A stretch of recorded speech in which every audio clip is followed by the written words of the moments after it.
Le modèle cellulaire prokaryote photoautotrophe que nous allons prendre est la cellule cyanobactérienne.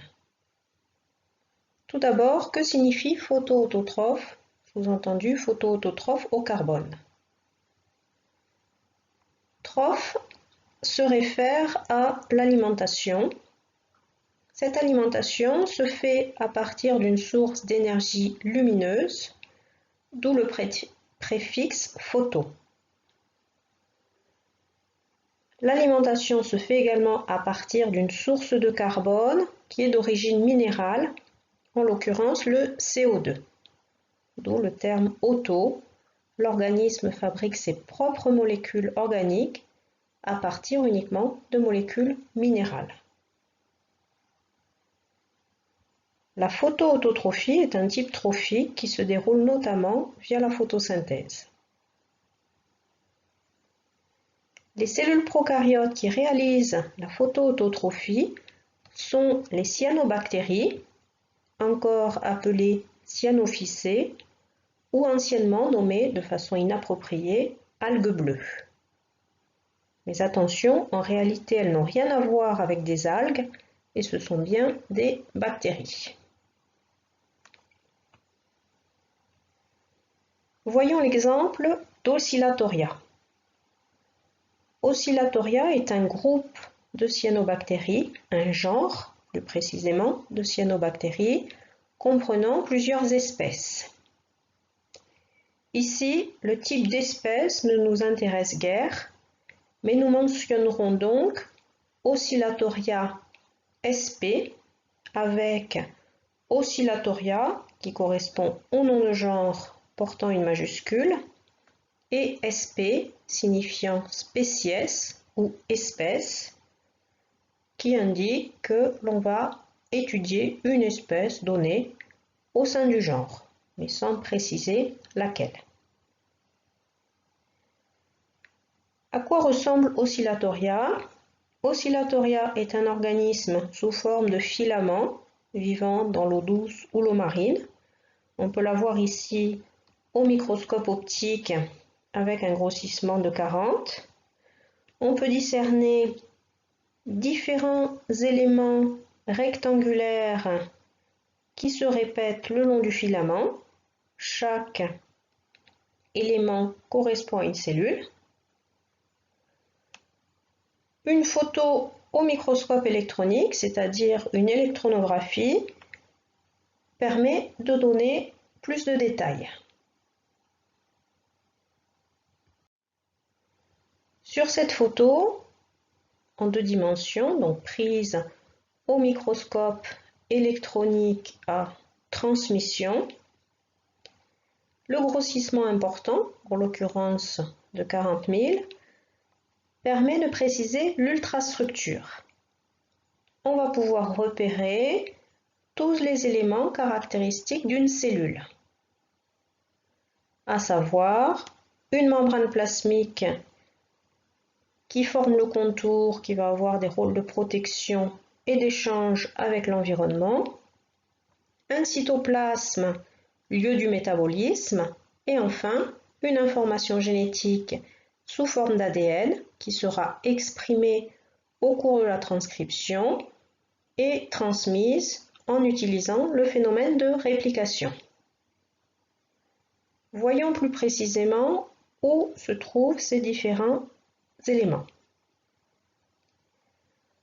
On repère un contour sous forme d'un trait net correspondant à la membrane plasmique. Cette membrane plasmique est surmontée d'une matrice extracellulaire, ici un film un peu épais. C'est une paroi complexe avec du mucilage, une sorte de gel. La membrane plasmique renferme un espace appelé le cytoplasme. Dans ce cytoplasme, on retrouve l'information génétique, l'ADN, repérable ici sous forme de zones peu denses aux électrons sous forme un peu diffuse. L'ADN n'est en fait pas seul ici, il est associé à des protéines, protéines de structure, protéines de compaction. L'ensemble de l'ADN associé à ces protéines qui l'impactent forme ce que l'on appelle un nucléoïde. C'est un chromosome bactérien pelotonné qui occupe un certain volume dans la cellule. La coupe ici est passée 3 fois au travers du même nucléoïde, donc correspondant aux 3 zones repérables qui initialement étaient relativement claires.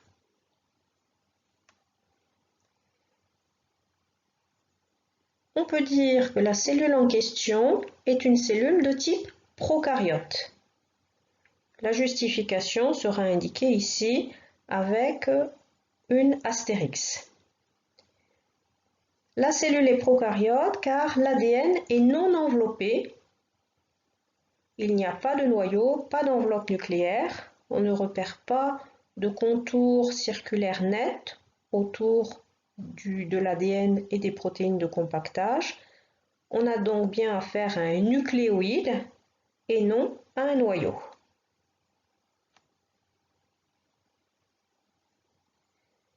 Détaillons maintenant davantage le cytoplasme. Le cytoplasme contient une partie liquidienne, un gel, que l'on appelle le hyaloplasme. Le hyaloplasme, outre le nucléoïde, va contenir également de nombreux petits granules. On a un aspect ponctué à l'intérieur avec de multiples petits points dans le cytoplasme. Ce sont des ribosomes, acteurs de la traduction, c'est-à-dire éléments qui forment des protéines à partir de l'ARN messager.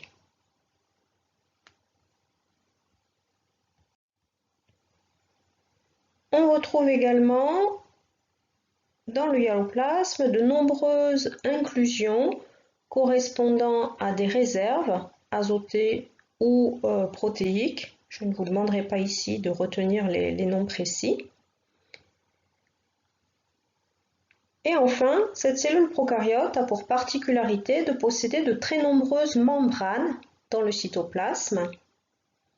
Ces membranes confèrent, même sans coloration, la couleur verte aux cyanobactéries. C'est ce que l'on appelle les thylakoïdes. Ces thylakoïdes vont porter les chaînes photosynthétiques comprenant des protéines et des pigments photosynthétiques, dont la chlorophylle, commune aux plantes, nécessaire à la photosynthèse. Ce prokaryote est donc un prokaryote photosynthétique, c'est une cyanobactérie.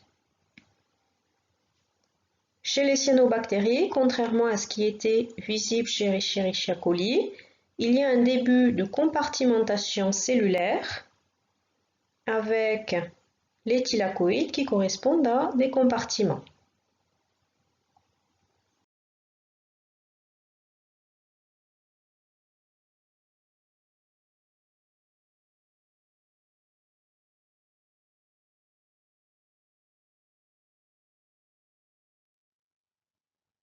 La forme en filament observée chez Oscillatoria correspond à une sorte de colonie de cellules, les unes sur les autres. Cellules qui résultent de la genèse de nouvelles cellules par scisciparité binaire, suivant un plan de clivage toujours dans la même direction. On repère sur cette photo, par exemple, les deux cellules du centre qui sont encore reliées par du cytoplasme. On a les zones qui commencent à les séparer, qui sont appelées des septomes. On avait donc initialement une cellule centrale qui est en train de générer deux cellules filles. qui vont finir par se séparer et devenir indépendantes.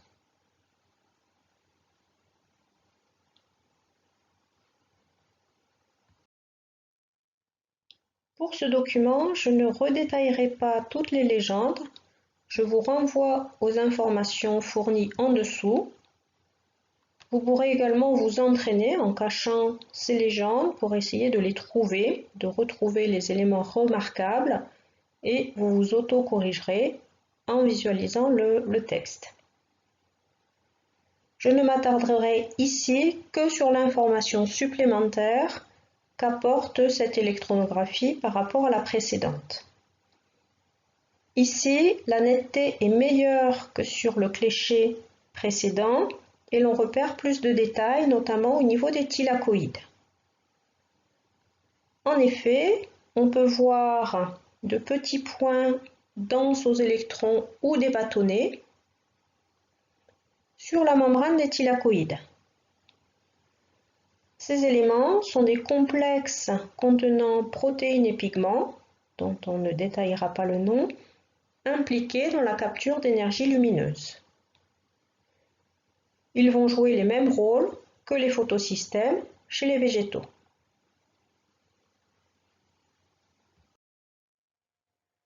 Il vous est demandé de savoir refaire ce schéma d'ultrastructure d'Oscillatoria où sont associées les structures et les fonctions. Lors du TP, vous observerez deux types de cyanobactéries au microscope optique, la spiruline et Nostoc. La spiruline est une cyanobactérie commercialisée notamment comme complément alimentaire. Vous gratterez un comprimé afin de mettre un peu de poudre sur une lame. Vous ajouterez ensuite une goutte d'eau et recouvrerez d'une lamelle. Ensuite, vous observerez au microscope optique avec d'abord le plus petit objectif, puis vous augmenterez progressivement les objectifs jusqu'à faire une observation à l'immersion. Je vous renvoie ici à l'utilisation de l'objectif à immersion que l'on a déjà explicité lors de l'observation d'Escherichia coli. Vous terminerez par un schéma d'observation de la spiruline.